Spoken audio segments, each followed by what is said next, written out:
अस्सलामु अलैकुम वरहमतुल्लाहि वबरकातुहू। अल्हम्दुलिल्लाहि वकफ़ा व सलामुन अला इबादिहिल्लज़ीना इस्तफ़ा अम्मा बाद। अऊज़ु बिल्लाहि मिनश शैतानिर रजीम। बिस्मिल्लाहिर रहमानिर रहीम।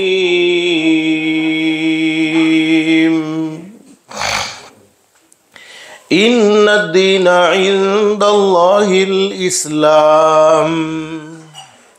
वक़ाल अल्लाहु तबारक व तआला वमन यब्तग़ि गैरल इस्लामी दीनन फलन युक़बल मिन्हु व हुवा फ़िल आख़िरति मिनल ख़ासिरीन। सदक़ल्लाहुल अज़ीम। रब्बि इश्रह ली सदरी व यस्सिर ली अमरी वहलुल उक़दतम मिन लिसानी यफ़क़हू क़ौली।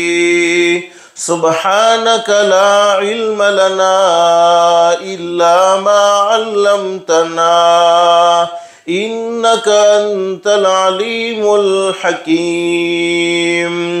अल्लाहुम्मा सल्लि अला मुहम्मद व अला आलि मुहम्मद कमा सल्लैता अला इब्राहीम व अला आलि इब्राहीम इन्नक हमीदुम मजीद।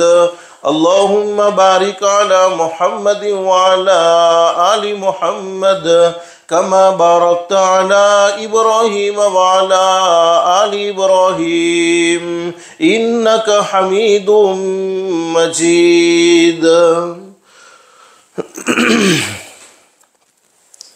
मोहतरमा माए और बहनें, अल्लाह का हम सब पर बहुत बड़ा एहसान और बहुत बड़ा करम है कि अल्लाह पाक ने हम सब को थोड़ी देर के लिए दीन की बातें सुनने के लिए यहाँ जमा फरमाया। दुआ करो अल्लाह हम सब के जमा होने को कबूल फरमाए। माँ बहने, दिल में एक नीयत और एक इरादा करके बैठो, जितनी भी बातें सुने अमल की नीयत से सुनेंगे इंशाअल्लाह। इसलिए कि सुनना और सुनाना तो बहुत सी मर्तबा होता है, नहीं होता तो ज़िंदगी में अमल नहीं होता। और असल ज़िंदगी बनती है, असल ज़िंदगी संवरती है, अमल से संवरती है। और अल्लाह रब्बुल आलमीन कुरान करीम में खुशखबरी सुनाते हैं। अल्लाह फरमाते फबश्शिर इबाद, मेरे बंदों को और मेरी बंदियों को खुशखबरी सुनाओ। कौन से बंदे और कौन सी बंदियाँ? अल्लाह कुरान करीम में फरमाते हैं अल्लज़ीना यस्तमिऊनल क़ौल फ़यत्तबिऊना अहसना। अल्लाह फरमाते मेरे वो बंदे और मेरी वो बंदियाँ जो दीन की बातों को, कुरान की बातों को, हदीस की बातों को ध्यान से सुनते हैं, तवज्जो से सुनते हैं और उस पर अच्छा अमल करते हैं। अपनी मर्ज़ी का अमल नहीं, बल्कि पैदा करने वाले अल्लाह जैसा चाहते हैं वैसा ही अमल करते हैं।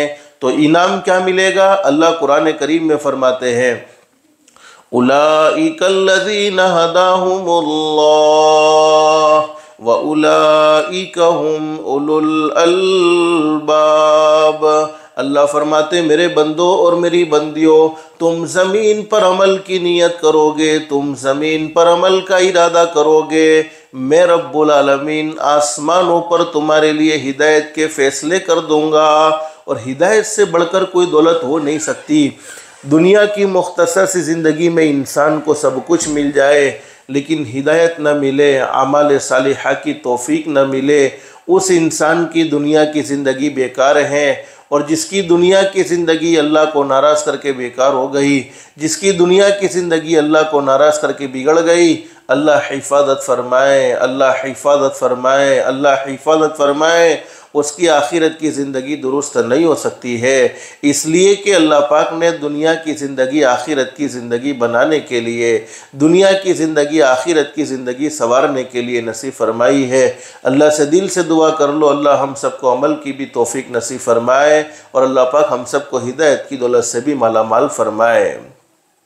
एक सहाबी ने हज़रत नबी करीम सल्लल्लाहु अलैहि वसल्लम से सवाल कर लिया, मेरे महबूब हज़रत मुहम्मदुर रसूलुल्लाह सल्लल्लाहु अलैहि वसल्लम, अल्लाह रब्बुल आलमीन किसी बंदे के बारे में या किसी बंदी के बारे में हिदायत का फैसला कर दे। हिदायत अल्लाह की तरफ से मिलती है, दुनिया वाले हिदायत नहीं दे सकते हैं, हिदायत देने वाला सिर्फ एक अल्लाह ही है।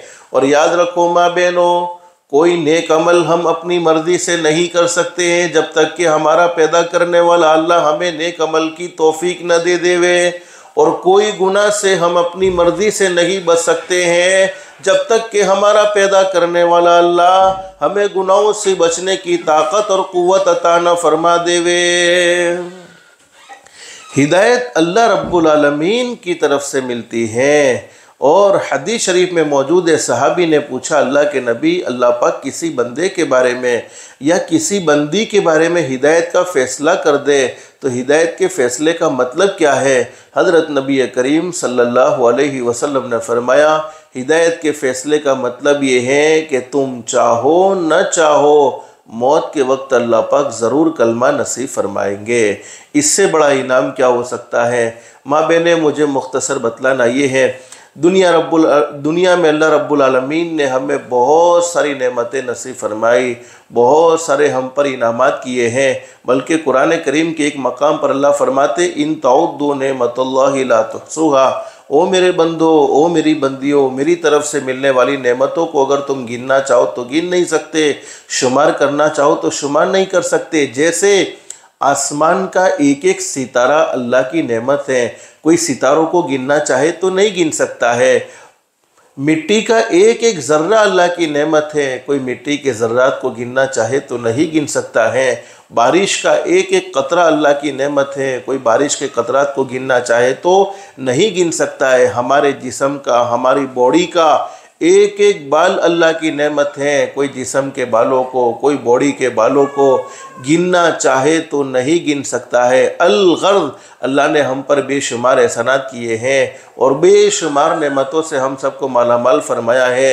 लेकिन तमाम नेमतों में सबसे अजीम नेमत, सबसे कीमती दौलत दुनिया की मुख्तसर ज़िंदगी में अल्लाह पाक ने हम सबको नसीब फरमाई, वो है दौलत ईमान। मुसलमान के घर में पैदा फरमा दिया।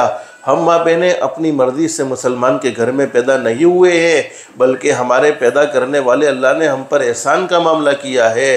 अल्लाह रब्बुल आलमीन ने हम पर करम का मामला फरमाया है, हमें ईमान जैसी अजीम दौलत से मालामाल फरमाया, मुसलमान के घर में पैदा किया।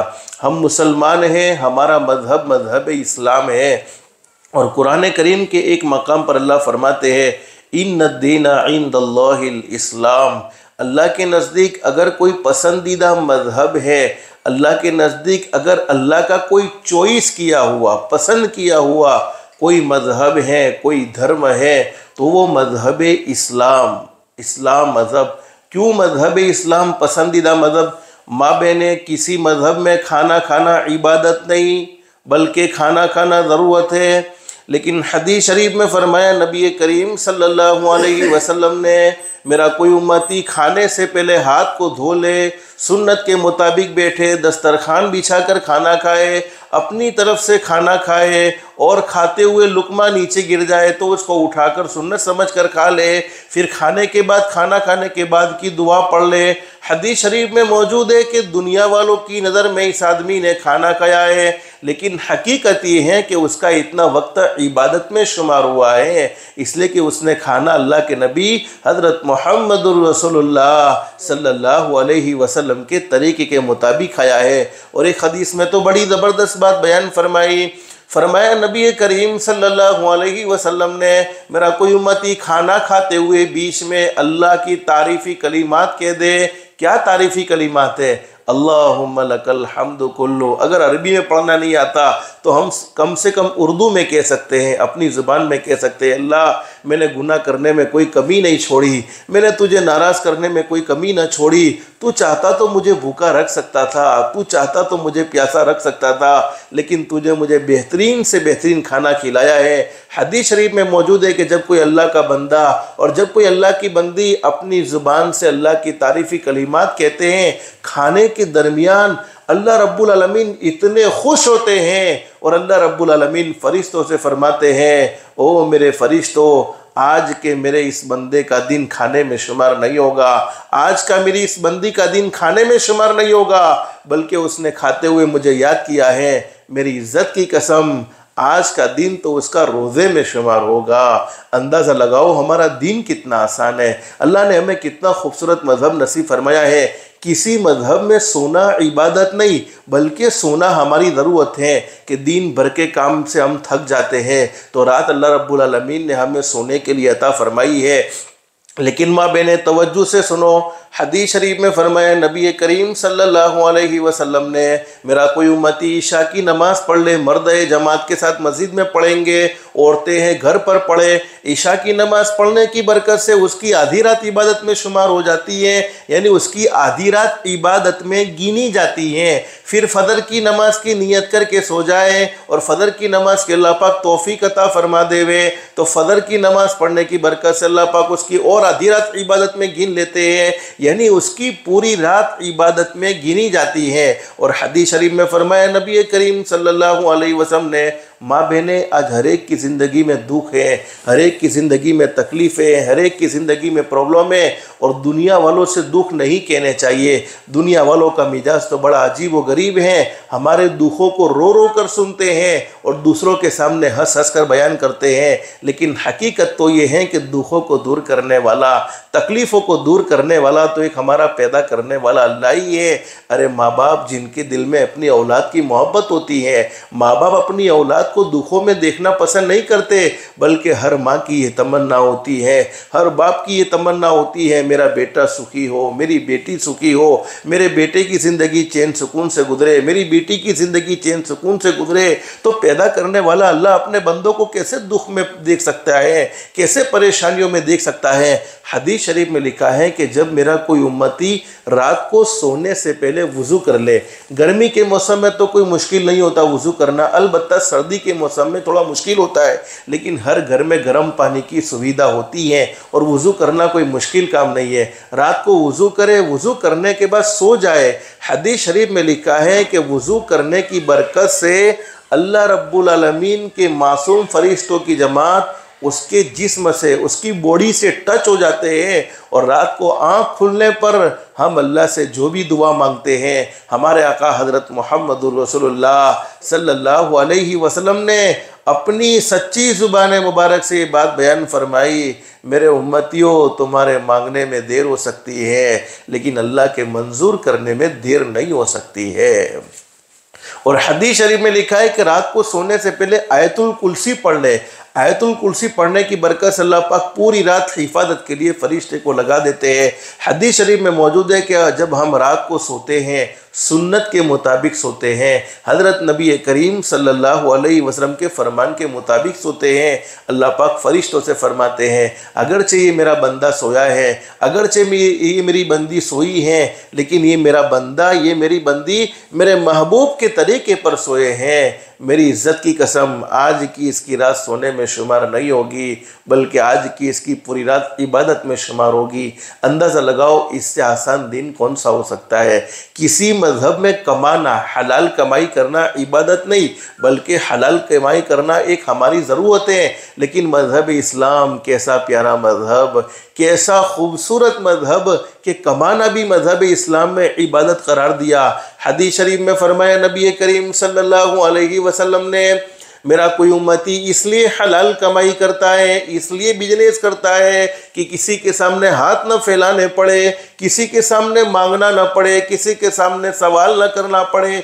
हदीस शरीफ में फरमाया नबी करीम सल्लल्लाहु अलैहि वसल्लम ने, मेरे उस उम्मती के चेहरे को अल्लाह पाक क़यामत के दिन 14वीं रात के चांद से भी ज़्यादा चमकदार कर देंगे। जब आसमान पर 14वीं का चांद हमें नज़र आता है तो कितना चमकदार, कितना रोशन होता है। उसकी रोशनी की वजह से जब हम रास्ते पर चलते हैं तो किसी और लाइटिंग की ज़रूरत नहीं होती है। हमारे आका ताजदार मदीना मुहम्मदुर रसूलुल्लाह सल्लल्लाहु अलैहि वसल्लम ने फरमाया कि जब मेरा कोई उम्मती हलाल कमाई करता है इसलिए कि दुनिया वालों के सामने मांगना न पड़े, हाथ न फैलाना पड़े, उस उम्मती के चेहरे को भी अल्लाह पाक ऐसा ही चमकदार फरमाएंगे जैसे आसमान का 14वीं रात का चांद चमकदार होता है। एक हदीस में क्या बड़ी ज़बरदस्त बात बयान फरमाई, फरमाया नबी करीम सल्लल्लाहु अलैहि वसल्लम ने, जब मेरा कोई उम्मती हलाल कमाई करते हुए, बिजनेस करते हुए अपनी जॉब पर बैठे बैठे थक जाता है,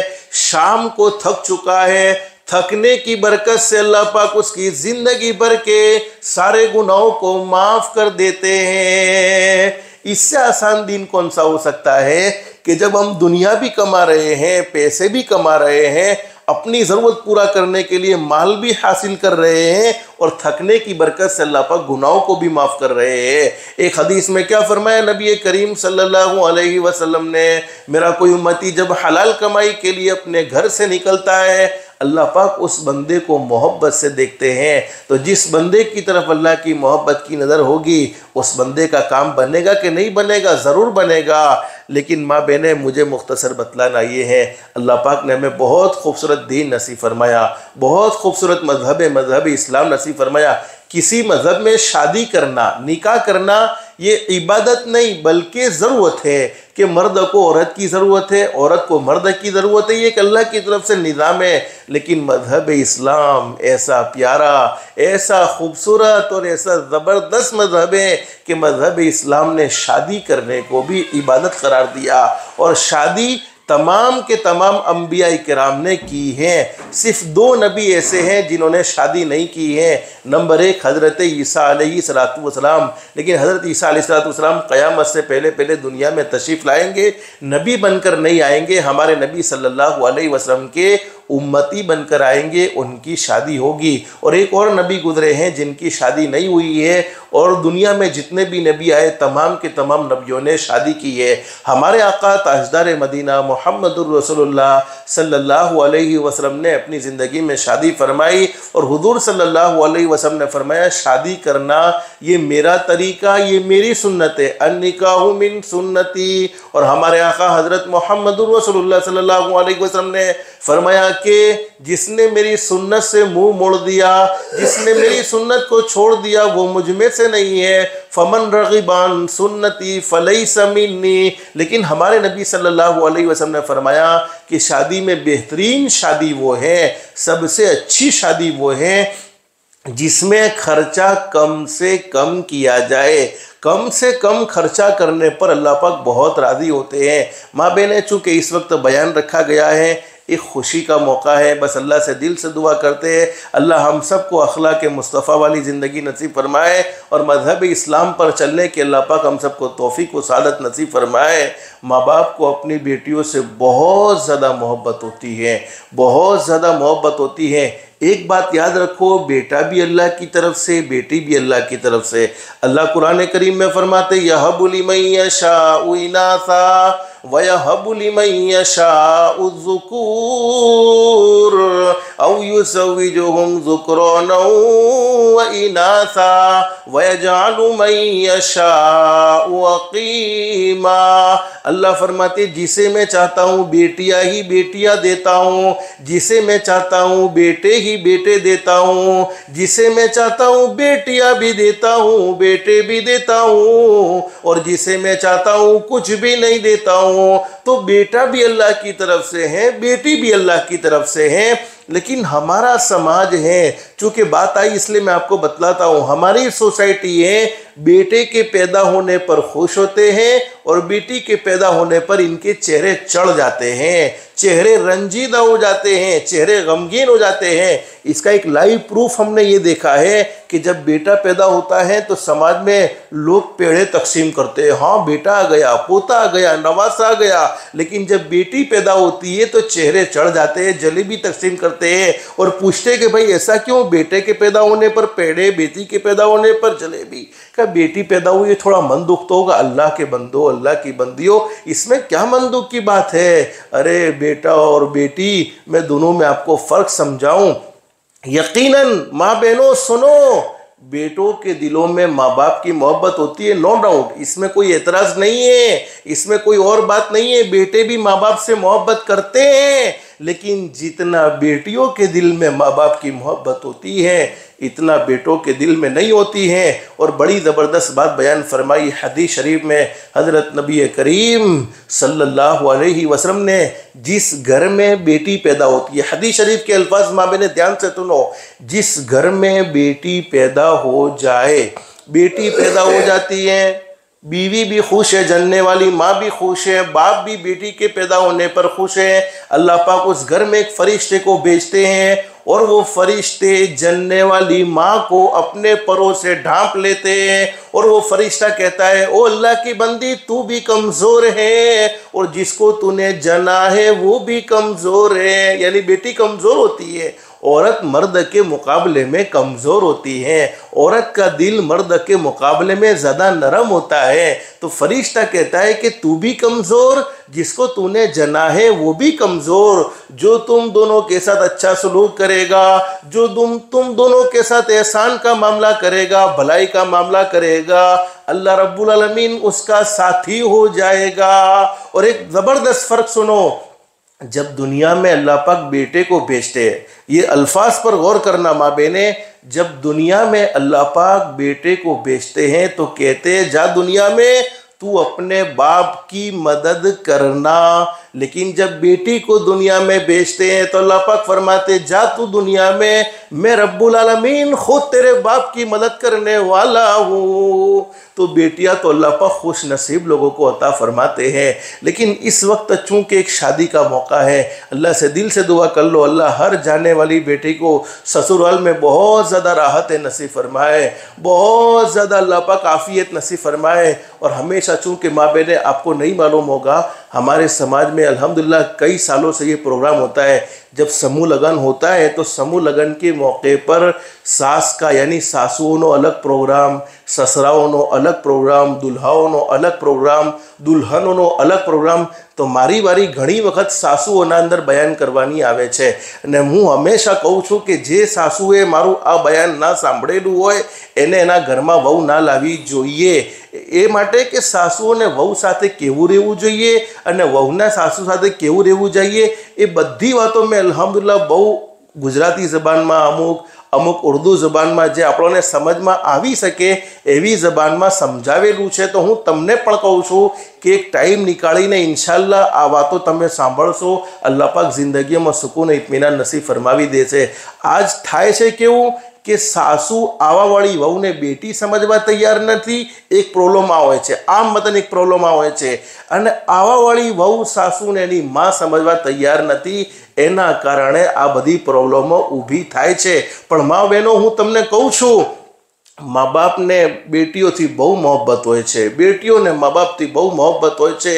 જ્યારે કોઈ બેટી સાસરે જતી હોય છે, જબ કોઈ બેટી રૂખસત થતી હોય છે, કોઈ બેટી સાસરે જતી હોય છે, એ વખત અગરચે માનો ચહેરો બહુ હસતો નજર આવે છે, બાપનો ચહેરો હસતો નજર આવે છે, ભાઈઓનો ચહેરો હસતો નજર આવે છે, પણ હકીકત એ છે મા બહેનો એમના દિલો પર એ સદમો હોય છે, એમના દિલો પર એ દુઃખ હોય છે કે એ વખતે એમને કહેવામાં આવે કે તમે તમારા હાથમાં એક નોટબુક લઈ લો અને એક પેન લઈ લો અને નોટબુકના અંદર તમારા દિલ પર જે સદમો છે એ સદમાને તમે લખવાનું શરૂ કરી દો।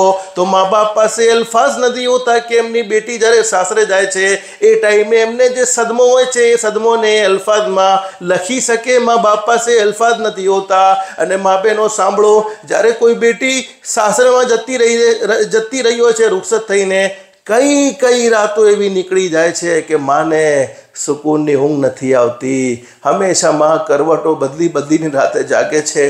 એલ્લાહ, મેં મારી બેટીને મોટી કરી હતી, 18, 19, 20 વર્ષની ઉંમરમાં મેં એને કદી રોવા નથી દીધી, એની મરજીનું જે એને ખાવાનું માંગ્યું એ ખાવાનું એને આપેલું છે, એની મરજીનું એને જે પહેરવાનું કીધું એ પહેરવાનું એને પહેરાયું છે, એ જે કહેતી હતી એની હર વાત હું માનતી હતી, એની રાહતનો એનો આરામનો હું પૂરો ખ્યાલ રાખતી હતી, કોઈ દિવસ મેં એની આંખોમાં આંસુ જોયા નથી।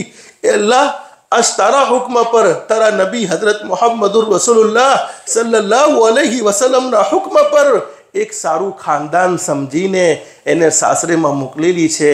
ખબર નથી એને ટાઈમ પર ખાવા મળ્યું હશે કે નહીં મળ્યું હોય, એની સાસુ એના પર જુલ્મ તો નહીં કર્યો હોય, એના શોહરે એના સાથે, એના હસબન્ડે એના સાથે કેવો સલુક કર્યું હશે.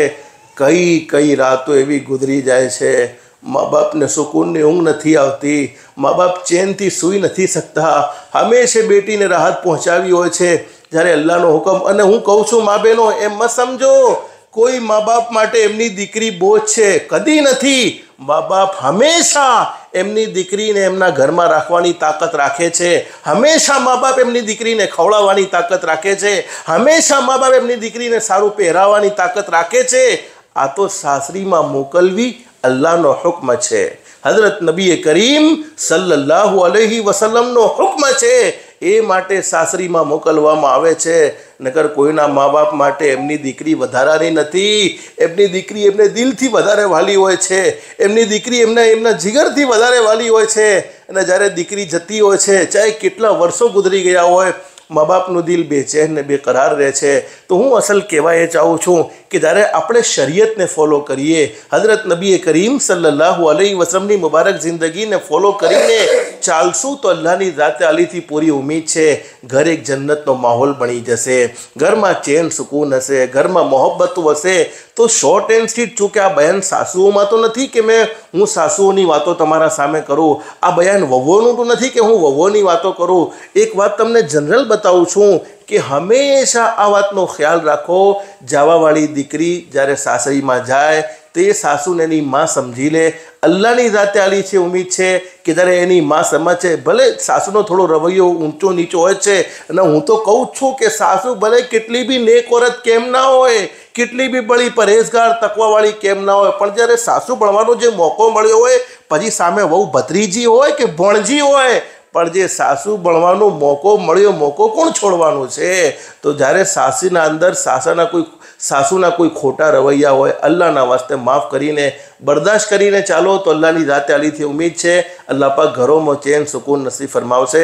આ જરૂરી વાતો હતી એટલે મેં તમને ગુજરાતીમાં સમજાવી છે મા બહેનો. अल्लाह पाक આપણને अमल की तौफीक नसीब फरमावे. लेकिन आज की मजलिस में अब ओरिजिनल ज़ुबान पर आएंगे इंशाल्लाह. चूँकि उर्दू भी सब समझते हैं ना, उर्दू समझते हैं तो उर्दू भी आप लोग समझते हैं. आज की मजलिस में माँ बहनों 3 काम की नियत कर लो. अगर ये 3 काम तुम्हारी ज़िंदगी में है, दुनिया वाले तुम्हें अच्छा समझे न समझे, दुनिया वाले तुम्हारे साथ अच्छा सलूक करे न करे, दुनिया वाले तुमसे मोहब्बत करे न करे, लेकिन पैदा करने वाला अल्लाह कहेगा ओ मेरी बंदी, अगर अल्लाह की बंदी ने ये 3 काम किए हैं, ओ मेरी बंदी तुझसे अच्छा मेरे नज़दीक कोई नहीं हो सकता है. नंबर 1, 5 वक्त की नमाज. अल्लाह के लिए नमाज को कभी मत छोड़ो. हम मुसलमान हैं, अल्लाह पाक ने नमाजें हम पर फ़र्ज फरमाई है.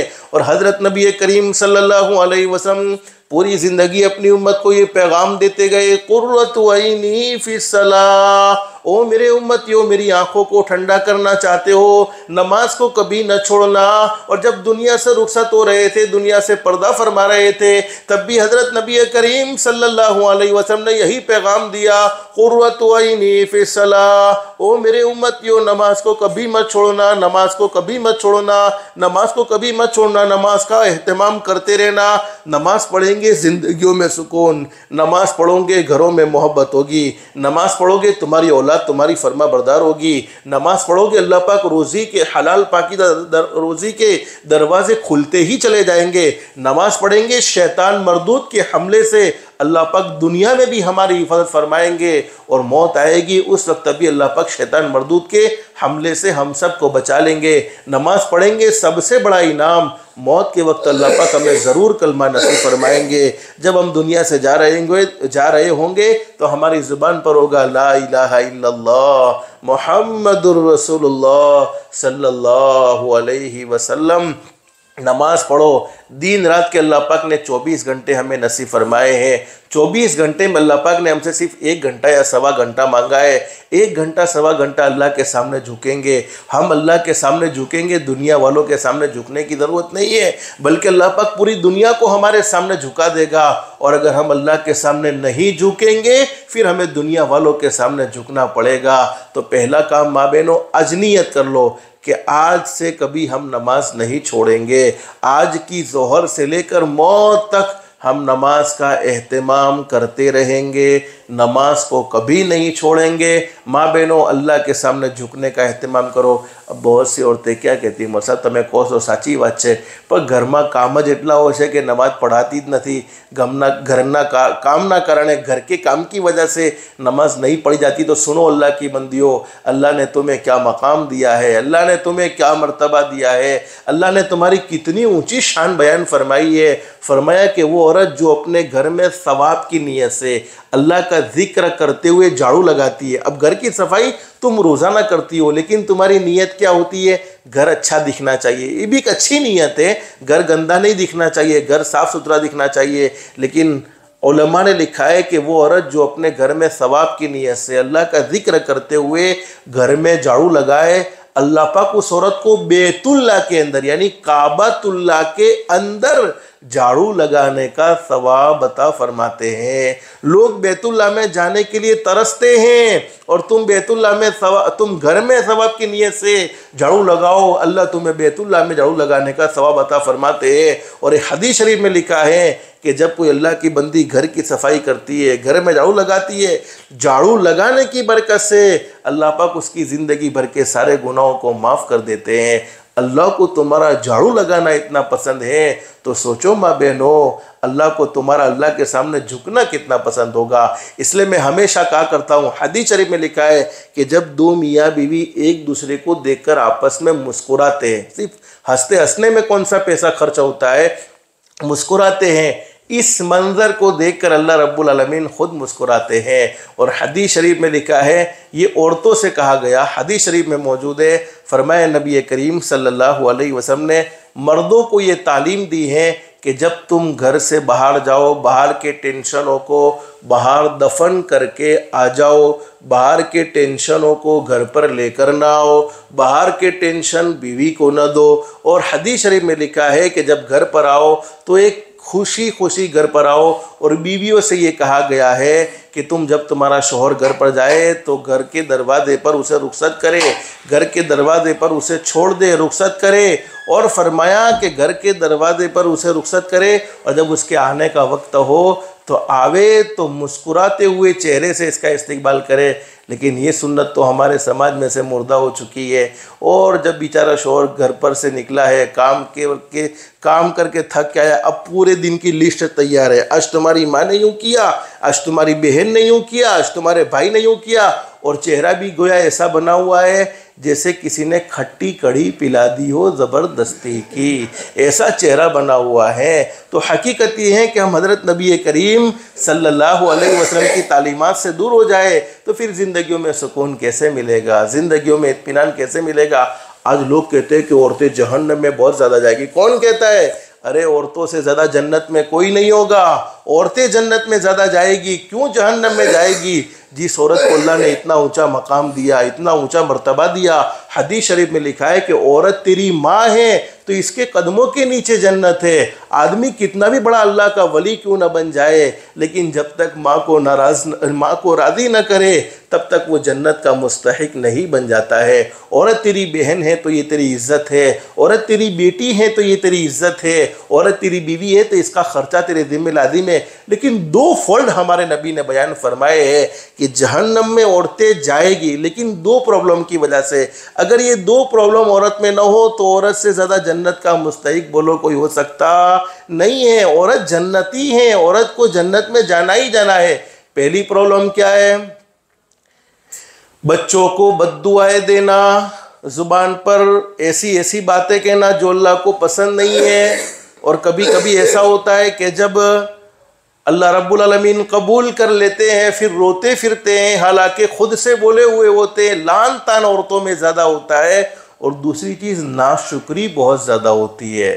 तारा घर में 25 वर्ष थी पड़ी छू पर एक दिवस सुखनी रोटी जोवा नथी मળી, ये होता है। तारा घर में 10 वर्ष थी पड़ी छू, एक दिवस सुखनी रोटी मने खावा नथी मળી। अरे 9 साल बहुत अच्छे गुजरे हैं, एक साल में थोड़ी बहुत तकलीफ़ें आ गई, थोड़े बहुत दुख आ गए। अरे तेरे घर में 10 साल से पड़ी हूँ, मुझे एक दिन सुख की रोटी नहीं मिली। मैं कभी कभी क्या करता हूँ, अल्लाह की बंदियों क्यों ना शुक्री करते हो।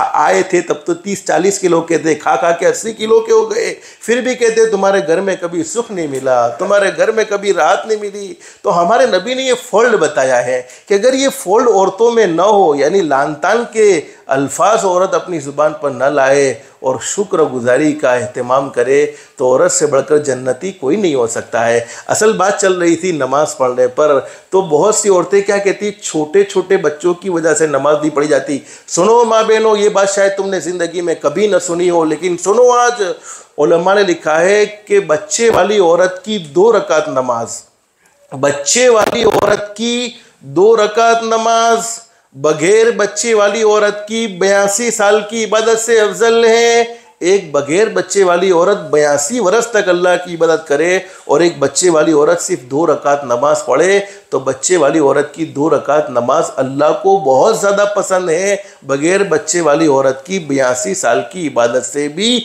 अफजल है। और बड़ी ज़बरदस्त बात बयान फरमाई है, प्रेग्नेंट औरत की सिर्फ 2 रकात नमाज बगैर हमल वाली औरत की 80 रकात नमाज से अफजल है।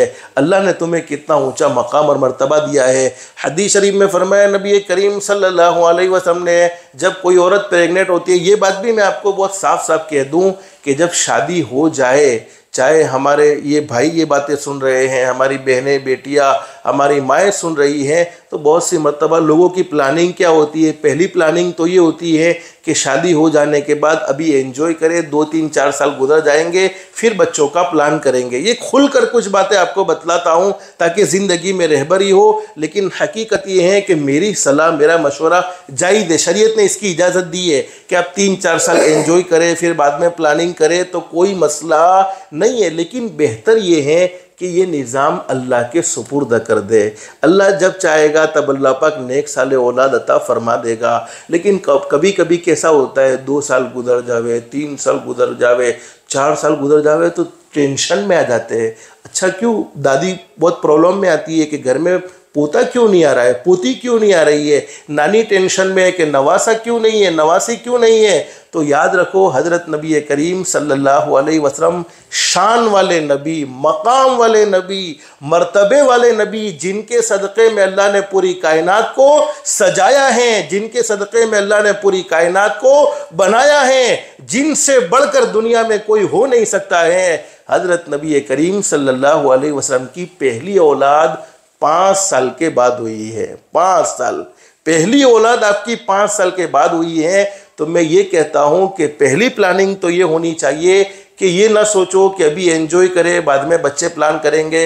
अल्लाह जब दे तब अल्लाह की तरफ से ले लेना चाहिए। लेकिन अगर नहीं होते हैं बच्चे, तो 5 साल तक तो कोई टेंशन लेने की ज़रूरत, कोई दुख, कोई दिमाग पर लेने की ज़रूरत नहीं। अल्लाह का निज़ाम है। हाँ, 5 साल गुजर गए, उसके बाद ये करो कि 5 साल गुजर जाने के बाद सबसे पहले अल्लाह से दुआएं मांगने का एहतमाम करो। हर नबी ने औलाद का न होने पर नबियों ने दुआ मांगी है, और वो दुआ कुरान करीम में मौजूद है। नबियों ने दुआएं मांगी है। एक नबी अल्लाह से दुआ मांग रहे हैं, और उलमा ने बड़ी ज़बरदस्त बात लिखी है, जब कोई अल्लाह की बंदी ये चाहती हो कि अल्लाह पाक मुझे नेक साले और फरमा बरदार बेटा अता फरमा देवे, जो मेरी आंखों की भी ठंडक होवे, जो मेरे दिल का सुकून होवे, जो मेरे बुढ़ापे की भी राहत होवे, तो फरमाया रब्बी हबली मिनस सॉलिहीन। ये दुआ है, रब्बी हबली मिनस सॉलिहीन। और जिस किसी को भी मैंने ये दुआ बतलाई है, अल्हम्दुलिल्लाह अल्लाह पाक ने इन्हें बेटा ज़रूर अता फरमाया है। रब्बी हबली मिनस सॉलिहीन, रब्बी हबली मिनस सॉलिहीन, रब्बी हबली मिनस सॉलिहीन। तो मैं असल कहना ये चाहता था, हदीस शरीफ में लिखा है कि जब कोई औरत प्रेग्नेंट होती है, हामिला होती है, प्रेग्नेंट होती है, पेट से होती है, अल्लाह पाक फरिश्तों से फरमाते हैं, अगरचे वो रात को आराम से सोती है, लेकिन अल्लाह पाक कहते हैं नहीं नहीं, मेरी इस बंदी की रात सोने में शुमार नहीं होगी, बल्कि इसकी पूरी रात इबादत में शुमार होगी। दिन में अच्छे से अच्छे खाने खाती है, अल्लाह पाक फरिश्तों से फरमाते हैं नहीं नहीं, मेरी इस बंदी का दिन खाने में शुमार नहीं होगा, बल्कि इसका पूरा दिन रोज़े में शुमार होगा। यानी उसकी 9 महीने की रातें इबादत में शुमार होती हैं, और 9 महीने के दिन रोज़े में शुमार होते हैं। इससे आसान दिन कौन सा हो सकता है। बाकी प्रोसेस का सवाब तो क्या है, वो वक्त नहीं कि मैं आपके सामने तफसील से ये सारी बातें कर सकूं। तो माँ बहनों, पहला काम नमाज को कभी नहीं छोड़ना है। अब दूसरा काम शॉर्ट में अपनी ज़ात से किसी को दुख मत पहुंचाओ, किसी को तकलीफ़ मत पहुंचाओ। किसी के साथ अच्छा सलूक नहीं कर सकते हो तो उसके साथ बुरा सलूक ना करो। किसी के बारे में भली बात नहीं कह सकते हो तो उसके बारे में बुरी बात ना कहो। किसी को फ़ायदा नहीं पहुंचा सकते हो तो उसे नुकसान न पहुंचाओ। कमा तदीन तू दान, जैसा करोगे वैसा भरोगे, जैसी करनी वैसी भरनी, ना मानो तो करके देखो। जन्नत भी है दोज़ख भी है, ना मानो तो मर के देखो। भले अमल का भला नतीजा, बुरे अमल का बुरा नतीजा, जिन लोगों ने बुरा किया है चलकर उनका घर देखो। किसी को सताने वाले, किसी के दिल के टुकड़े टुकड़े करने वाले, किसी को ठेस पहुंचाने वाले कभी सुकून और इत्मीनान की नींद नहीं सो सकते हैं, बल्कि अल्लाह पाक उनकी जिंदगियों का चैन सुकून छीन लेते हैं। हाँ, जिसे सताया है उसे तो कभी न कभी राहत मिल जाती है, लेकिन सताने वालों को कभी राहत मिलती नहीं है, कभी सुकून मिलता नहीं है। हदीस शरीफ में फरमाया नबी करीम सल्लल्लाहु अलैहि वसल्लम ने, अल्लाह रब्बुल आलमीन बड़े करीम है, बड़े रहीम है। पूरी ज़िंदगी गुनाहों में गुजर जाए, पूरी ज़िंदगी नाफरमानी में गुजर जाए, लेकिन सिर्फ एक मर्तबा सच्चे दिल से कह दिया जाए अस्तगफिरुल्लाह, कह दो, आप लोग भी कह दो और माँ बहनें भी दिल दिल में कह दो अस्तगफिरुल्लाह अस्तगफिरुल्लाह अस्तगफिरुल्लाह, जिसके माना ये है कि अल्लाह मैं तुझसे माफ़ी मांगता हूँ। मर्द है, औरत है, अल्लाह मैं तुझसे माफ़ी मांगती हूँ। अल्लाह रब्बुल आलमीन फरमाते, ओ मेरे बंदे तूने मुझसे माफ़ी मांगी है, ओ मेरी बंदी तूने मुझसे माफ़ी मांगी है, मेरी इज्जत की कसम मैंने तेरी ज़िंदगी भर के सारे गुनाहों को माफ़ कर दिया है, और ऐसा माफ़ किया है जैसा कि तूने ज़िंदगी में कभी गुनाह किया ही नहीं था, जैसा कि तूने ज़िंदगी में कभी अल्लाह को नाराज़ करने वाला कोई काम किया ही नहीं था। अल्लाह बड़े माफ़ करने वाले हैं, बड़े करीम है, बड़े रहीम है। माँ बाप अपने बच्चों की गलतियों को माफ़ कर देते हैं, तो पैदा करने वाला अल्लाह तो माँ बाप से कई गुना ज़्यादा मोहब्बत करता है। लोग कहते हैं अल्लाह पाक 70 माओं से ज़्यादा मेहरबान। अरे 70 करोड़ माओं के दिल में जितनी मोहब्बत है उससे भी कई गुना ज़्यादा मोहब्बत करने वाला तो हमारा पैदा करने वाला अल्लाह है। बहुत से गुनाह तो हमारी ज़िंदगी में ऐसे होते हैं, हम अल्लाह से माफ़ी नहीं मांगते हैं, फिर भी अल्लाह पाक उन गुनाहों को ऑटोमेटिक माफ़ कर देते हैं। ऑटोमेटिक माफ़ करने का क्या मतलब है? हमने कोई गुनाह कर लिया, फिर उसके बाद कोई नेकी कर ली, अल्लाह को राज़ी करने वाला कोई काम कर लिया, अब नेकी से अल्लाह पाक खुश हो जाते हैं और नेकी की बरकत से अल्लाह पाक उस गुनाह को माफ़ फरमा देते हैं। लेकिन हदीस शरीफ में लिखा है अल्लाह रब्बुल आलमीन बड़े करीम, बड़े रहीम, ज़िंदगी गुनाहों में गुजर जाए अल्लाह पाक अपने फजल करम से ज़रूर माफ़ फरमा देते हैं। दो गुनाह ऐसे हैं, दो प्रॉब्लम ऐसी हैं जिनकी सज़ा मरने के बाद तो मिलती ही मिलती है, लेकिन मरने से पहले पहले दुनिया में भी ज़रूर मिल जाती है। नंबर 1, जिसने अपने माँ बाप के दिल के टुकड़े टुकड़े किए हो, माँ बाप को नाराज़ किया हो। माँ बाप से बढ़कर कोई नेमत नहीं है। माँ माँ होती है, बाप बाप होता है। उनके गलत रवैये भी हैं, फिर भी हम बर्दाश्त करेंगे, इसलिए कि इन्होंने हमारे लिए जो कुछ बर्दाश्त किया है वो हम सोच भी नहीं सकते हैं। इसलिए मैं अपनी बहनों से कहूँगा, अपनी बेटियों से कहूँगा, हमेशा अपनी माँ को राज़ी करने का एहतमाम करो, हमेशा अपनी माँ के साथ अच्छा सलूक करो। कोई काम हमारी ज़िंदगी में ऐसा ना हो जावे जिसकी वजह से हमारी वो माँ जिसने 9 महीने हमें पेट में रखा है उसे नीचे देखने की नौबत आ जावे, वो किसी के सामने अपना सर न उठा सके, हमारे बाप की इज़्ज़त हमारी ज़ात से ख़राब ना होनी पावे। इसलिए बेटियों बहनों मैं आपसे कहूँगा, कभी भी अपने माँ बाप को नाराज़ मत करो। हर नेमत का बदल मौजूद है।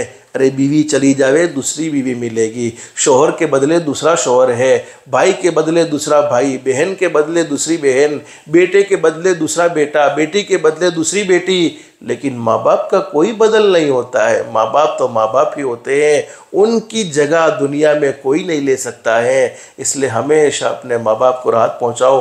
अल्लाह ने औरतों को बड़ी ज़बरदस्त ज़हनियत अता फरमाई होती है। इस पर मुझे एक बात याद आई, माँ बहने, बहुत अच्छी दिलचस्प बात है, अल्लाह ने औरत को कैसा ज़बरदस्त दिमाग दिया होता है।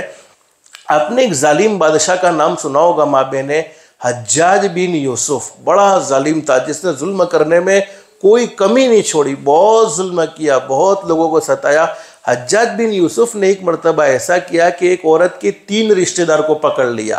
3 रिश्तेदार में एक इसका भाई था, एक इसका बेटा था और एक इसका शोहर था। 3 रिश्तेदार पकड़े, एक इसका भाई, एक इसका बेटा और एक इसका शोहर। आप लोग भी जरा इसको समझे और इस बात पर अल्लाह ने औरत को कैसा दिमाग दिया होता है, औरत को अल्लाह ने कितनी समझदारी दी। हज्जाज बिन यूसुफ ने एक औरत के 3 रिश्तेदारों को पकड़ा, भाई भी है, शोहर भी है, उसका हस्बैंड भी है और उसका बेटा भी है। अब वो औरत रोती रोती हज्जाज बिन यूसुफ के पास चली गई और कहने लगे, ओ जालिम, तूने मेरे 3 सहारों को ले लिया है, मैं अकेली अपनी ज़िंदगी कैसे बसर करूँगी, अल्लाह के लिए मुझ पर रहम कर दे, अल्लाह के लिए मुझ पर रहम कर दे। हज्जाज बिन यूसुफ ने कहा कि वो औरत चिल्लाने की बातें नहीं है, रोना धोना बंद कर दे, तेरे कहने पर किसी एक को छोड़ दूंगा, 3 को नहीं छोड़ूंगा, तेरे कहने पर किसी एक को छोड़ दूंगा। अगर तू चाहती है बेटे को छुड़वाना तो बेटे को छुड़वा ले, तू चाहती है भाई को छुड़वाना तो भाई को छुड़वा ले, तू चाहती है अपने शोहर को छुड़वाना तो शोहर को छुड़वा ले। अब हर एक के जहन में एक सवाल होता होगा कि औरत ने किसको छुड़वाया होगा। आप लोग समझ सकते हैं इसको, किसको छुड़वाया होगा? माँ बहनों आप भी सोचो तो हर एक के दिल में ये सवाल होगा कि हाँ हाँ बेटे को छुड़वाया होगा, इसलिए कि बेटे की मोहब्बत ज़्यादा होती है। जाहिर बात है बेटे को छुड़वाया होगा इसलिए कि माँ बाप को बेटों से बहुत ज़्यादा मोहब्बत होती है। औलाद को जितनी माँ बाप से मोहब्बत है उससे कई गुना ज़्यादा मोहब्बत अल्लाह पाक ने माँ बाप के दिल में औलाद की रखी हुई है।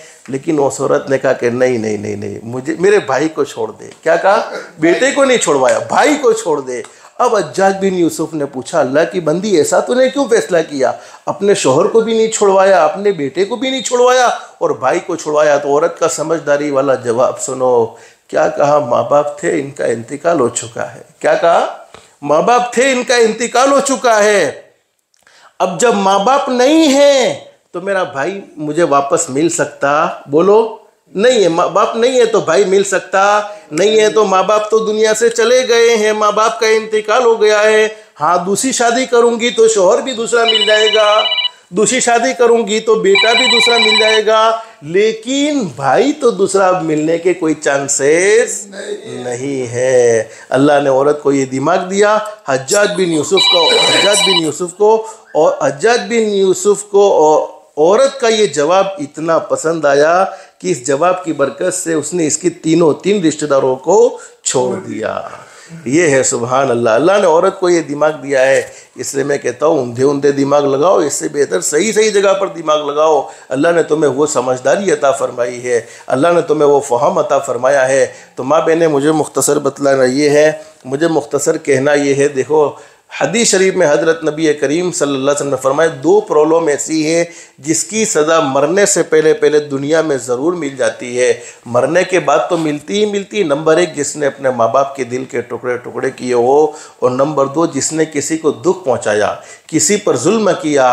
अरे बहू कमज़ोर है, सास जालिम है, सास कमज़ोर है, बहू जालिम है। अरे जालिम को अल्लाह पाक ढील ज़रूर देते हैं, लेकिन जालिम की पकड़ भी ज़रूर होती है। जालिम को अल्लाह पाक छोड़ते नहीं है, ढील ज़रूर मिलती है, लेकिन किसी न किसी दिन जालिम की पकड़ भी ज़रूर होती है। और जब कोई सामने वाला कमज़ोर होता है, लेकिन पैदा करने वाला अल्लाह कमज़ोर नहीं होता, पैदा करने वाला अल्लाह हमेशा कमज़ोरों के साथ होता है, वो कमज़ोरों की तरफ से ज़रूर जवाब देता है। तो माँ बहनें, दूसरा काम, अपनी ज़ात से किसी को दुख मत पहुँचाओ। और तीसरी मेरी एक नसीहत को याद रखो, अल्लाह पाक ने आपको बहुत कीमती बनाया है। तुम्हारी इस्लाम में, मज़हब इस्लाम में एक बड़ी शान है, बड़ा मकाम है, और हम सब जान सकते हैं कि कीमती चीज़ को हम खुली नहीं छोड़ते। सोना चांदी हर इंसान को प्यारा होता है, हर इंसान को सोने चांदी से मोहब्बत होती है, तो सोना चांदी आदमी खुला नहीं छोड़ता है, बल्कि इसको एक सेफ्टी वाले लॉकर में पैक करके रखता है। तो औरत अल्लाह के नज़दीक कीमती है, तो हो सके अपने आप को पर्दे में रखने का एहतमाम करो। तुम पर्दे में रहोगी, तुम्हारी नेकी के असरात तुम्हारी बेटियों में मुंतकिल होंगे, और तुम्हारी बेटियां तुम्हारी मुबारक ज़िंदगी को देखेगी कि मेरी माँ ने पर्दे का एहतमाम किया, मैं भी पर्दे का एहतमाम करूँगी। तुम्हें ये बोझ लगता होगा, लेकिन यह हुक्म अल्लाह की तरफ से है, यह हुक्म हज़रत नबी करीम सल्लल्लाहु अलैहि वसल्लम की तरफ से है। अब माँ बहनें, आप लोग बातें सुनते सुनते थकी न थकी, मैं बातें करते करते थक गया। बस जितनी भी बातें हमने सुनी है, अल्लाह से दिल से दुआ कर लो, अल्लाह हम सबको अमल की तौफीक नसीब फरमाए। अब एक पावरफुल और चमत्कारी दुआ आज आपको बतलाता हूँ। ये पावरफुल और चमत्कारी दुआ का फ़ायदा ये है कि ज़िंदगी में कोई भी तकलीफ़ हो, कोई भी दुख हो, कोई भी टेंशन हो, कोई हमें सताता है, कोई हमारे माल को हड़प कर चुका है, कोई हमें जुल्म पर जुल्म हम पर करता जा रहा है, एक छोटी सी दुआ हमारे आका हज़रत मुहम्मदुर रसूलुल्लाह सल्लल्लाहु अलैहि वसल्लम ने बयान फरमाई है। इसको मेरा मशवरा ये है कि रोज़ाना 100 मरतबा पढ़ने का अहतमाम करो। मैं यकीनन आपको कहता हूँ माँ बहनें, आप ये दुआ लिखना चाहती हो तो लिख लो, नहीं लिख सकती हो तो बाद में कैसेट से भी आप याद कर सकती हो। बहुत छोटी दुआ है, अल्लाहु रब्बी, बस याद पढ़ लो, दिल में पढ़ो माँ बहनें, आप लोग भी याद कर लो, एक ही मरतबा में याद हो जाएगी। अल्लाहु रब्बी ला शरीक लह, ये छोटी सी दुआ है। अल्लाहु रब्बी ला शरीक लह, अल्लाहु रब्बी ला शरीक लह। आप रोज़ाना इसको 100 मरतबा पढ़ने का एहतमाम करो। देखो ज़िंदगियों में वो सुकून होगा, ज़िंदगियों में वो चेंजिंग होगी। कर्ज़ों में डूबे हैं, अल्लाह कर्ज़ों से नजात नसीब फरमाएगा। औलाद ना फरमाने, औलाद को फरमा बरदार बना देगा। अरे किसी ने हमारा जीना मुश्किल कर दिया है, अल्लाह उसके दिल में हमारी मोहब्बत डाल देगा।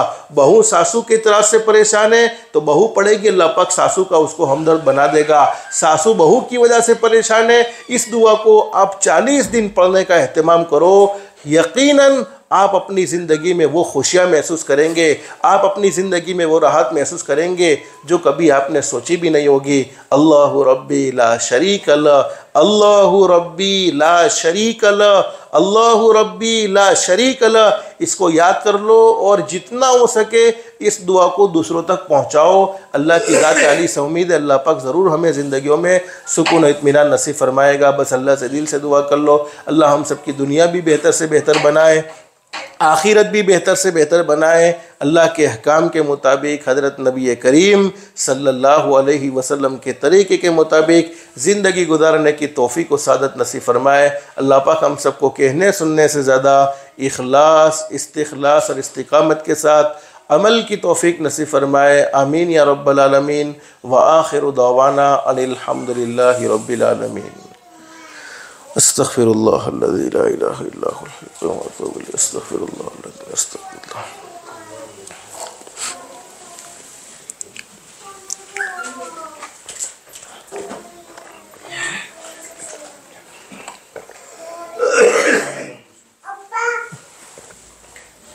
आओ बेटी आओ, आओ बेटी आओ, दुआ करा ना मुख्तसर। आओ बेटे आओ। फातिमा आ गया बेटी, ना ना दुआ करेली।